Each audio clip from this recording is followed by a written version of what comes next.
Ake ngikhuleke umhlaba wonke nasendaweni zonke la kuhamba kufinyelele khona lo mfanekiso oqoshiwe. Uma kuwukuthi umusha kule channel ibizo lami ngumlekeleli umfokambanjwa uKhathini uMagutsha. Ngumshana wakwaNgcobo Fuze omashiya amahla ngathi azoshumayela umzukulu kaMdumo. Kathumbula tshatsha kapheshe kaMaguyane kaVaphi kaNokhonjo. Yingwelena abafowethu ehamba namabhubesi. Inqawe eshunqulwazi ezinye inqawe eshunqa intuthu. Umjabulelo kumamatheka komkakhe ngoba njalo memamatheka ukuthi faca. Umuthi wentombi ezithi zingawubuka kuhluma isihlahla sothando ngaphakathi enhlizweni ixega isimilo maqede isikhohla amasokazi. Kuhlala kuyintokozo enkulu kumina mbukelo wempunga yesintu ukuthi ngifike la kwi-channel ethu enkulu kangaka impunga yesintu TV. Bafowethu siyabonga ukuthi nisubscribe i-channel ikhule kakhulu bafowethu sesibheke khona ku-100,000 sinalo ithemba manje lokuthi na kanjani sisofika. Ngiyakholelwa ukuthi uAugust uzothi phela hayi sobe sesiku-100,000 bafowethu. Ngiyacela nawe ungaka-subscribe ukuthi usubscribe. Ngiphinde ngibonge futhi kakhulu kubona bonke abantu abathe bafowethu baliphonsa itshe esivivaneni ngamathafisi njengoba sifisa ukuthi solekelela abantwana abasakhula ngokukholela ukuthi inkunzi sematholeni. Uzokhumbula ke na ukuthi izandla ziyagezana.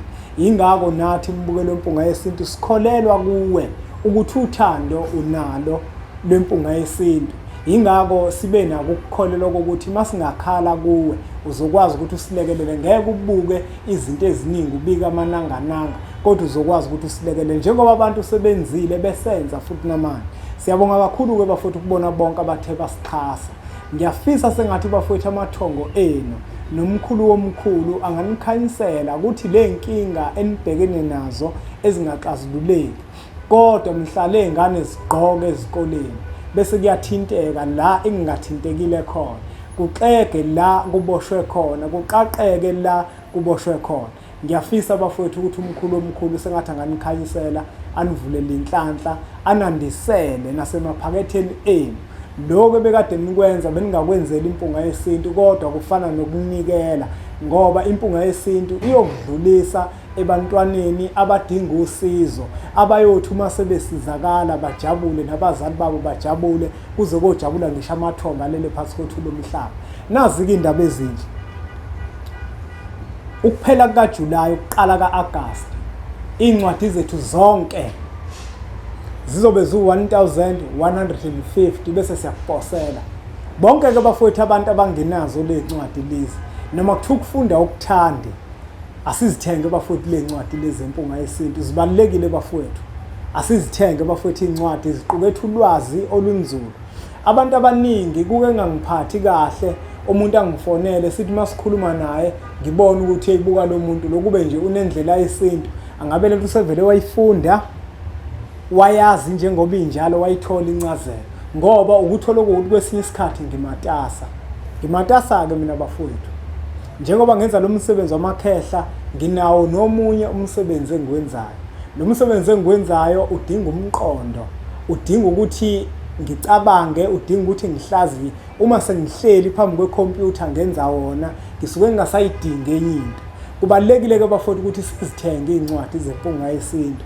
Ulwazi olukuzona bafowethu lunzulu kakhulu. 1150 1000 rand mawufika eMphelandaba uzokhumbula ukuthi indlela yesintu mayiyodwa u750 uyokhuluza ukhokhobe 350 amavahla abahlosile 450 sithini isintu 450 kodwa sizobe zihamba ngo-1150 makuphela uAugust. Bonke ke abantu bafowethu kuzofanele basithinte kuzona inombolo lezi baplace ama-order abo ukuze sikwazi ukuthi sibathumelele. Namuhla ke bafowethu ngifisa ukuthi sikhulume ngento ejulile kakhulu. Uyabona imizi eminingi inezibaya ngoba isibaya siyisizinda esikhulu somsamo phakathi kwegceke. Ngaphandle kwesibaya phakathi komuzi umsamo wasekhaya awuphelele.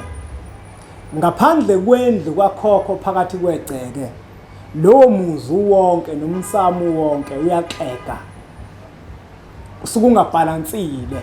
Kodwa makukhona indlu kwakhokho kukhona nesibaya lo msamo loyo usuke umsamo onesisekelo esiphelele. Kodwa mawukuthi isibaya sikho nendlu kakhokha yikho, lowo muzi nalowo msamo loyo usuke ufana nomsamo oxegayo. Yabona umsamo ogunqayo kanje, ovela ugunqi kanje, uyibona into mawuthi uyama phezulu kwabe sigunqithi, kufana naloko-ke. Uma kuwukuthi nje kini niyazi ukuthi indlu kakhokha ayikho nesibaya futhi aninaso, angikhulumi ngemfuyo, ngikhuluma ngesibaya.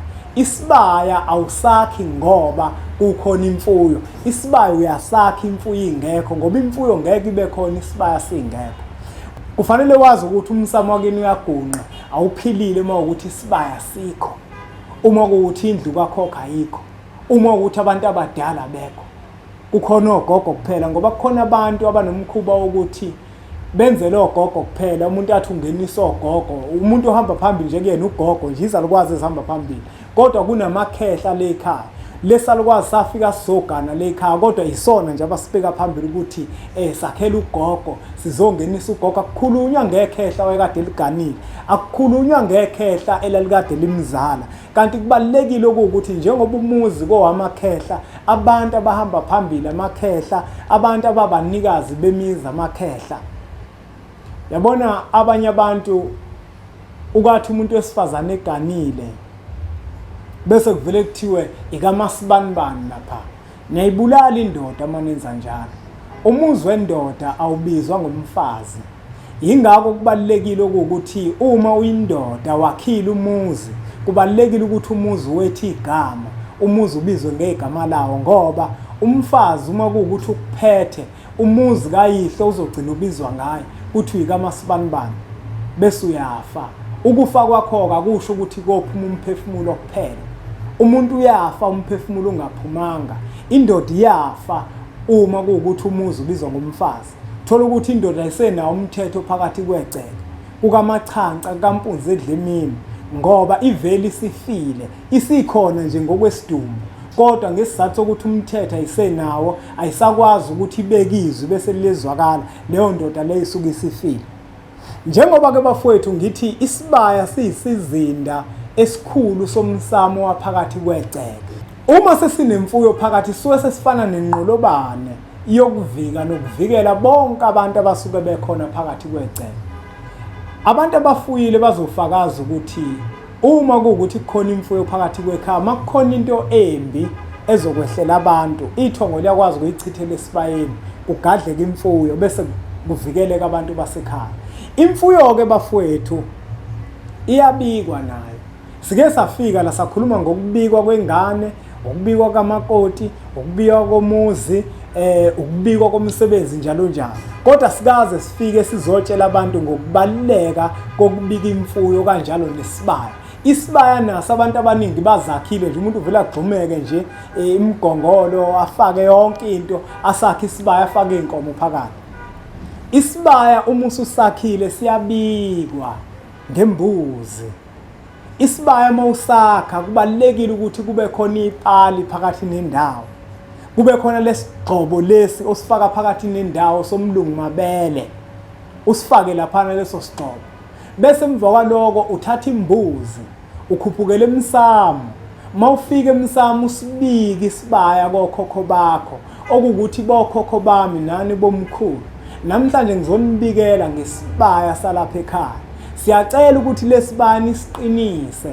Imfuyo mayihleli phakathi kwazi ukuhlaliseka, imfuyo ingahlabeki, kepha izalane yande, nichithe yonke imimoya emibi engaphazamisa imfuyo. Ngoba uzothola ukuthi imfuyo kina yandi, ingoba vele kunezinto esezikhona eziyibulalayo imfuyo. Kwesinye isikhathi uthola ukuthi vele njengoba nje isibani sakhile kodwa sibikiwe kubantu abadala. Kubalekile-ke bafowethu ukuthi uma usakhile isibaya phakathi kwegceke bese uyibamba imbuzi, ubike ukuthi nasi isibaya semfuyo yale ekhaya. Siyacela ukuthi imfuyo la ihlale kahle, ihlaliseke, izalane yande, isithande futhi isibaya. Uthola ukuthi imfuyo yakho izozibuyela ngale kokuthi mhlambe kuze kube khona umuntu ohamba ekozilanda inkomo zakho, kodwa makushona ilanga ngesizathu sokuthi wena isibaya usibikile nayo imfuyo, bese uyayibamba imbuzi yokuyibika. Ubacela abantu abadala ukuthi nina bosibanibani nayi imfuyo yale ekhaya. Siyacela ukuthi niyifunele umelusi ozoyigada ivikeleke ayisithe nasemehlweni abantu abantshontshayo. Uyabona? Imfuyo iyabikwa, isibaya siyabikwa. Isibaya uthola imbuzi usibike bese emva kwalokho uphinde futhi nemfuyo ekusona isibaya nayo futhi uthola imbuzi uyibike ubikele abantu abadala ukuthi nayi imfuyo yale ekhaya. Njengoba uyibika le mfuyo abantu abadala basuke sebazi ukuthi le mfuyo iyimfuyo yale ekhaya. Sekothi makufika isikhathi sokuthi wenze umsebenzi uyothi moye esibayeni uyobamba imbuzi bazi abantu abadala ukuthi le mbuzi obenzela ngayo akuyona yokwebiwa kodwa imbuzi yale ekhaya. Ngoba kubalekile ukuthi uma wenzela abantu abadala umsebenzi ubenzele ngento eyinsila yale ekhaya. Ngoba bafowethu ngeke sakhohlisana. Uyabona lento yokothenga imbuzi ubuzo okwenza umsebenzi akuyona indlela le kufanele ngabe siphila ngayo. Uma uzokwenza umsebenzi kufuze ukuthi imbuzi uyibambe esibayeni wenze lo khokho bakho umsebenzi. Yingako kukhona umkhuba ukuthi uma imbuzi uyithengile uzokwenza ngawo umsebenzi kufanele ukuthi ilale kuqala ekhaya. Uyabona?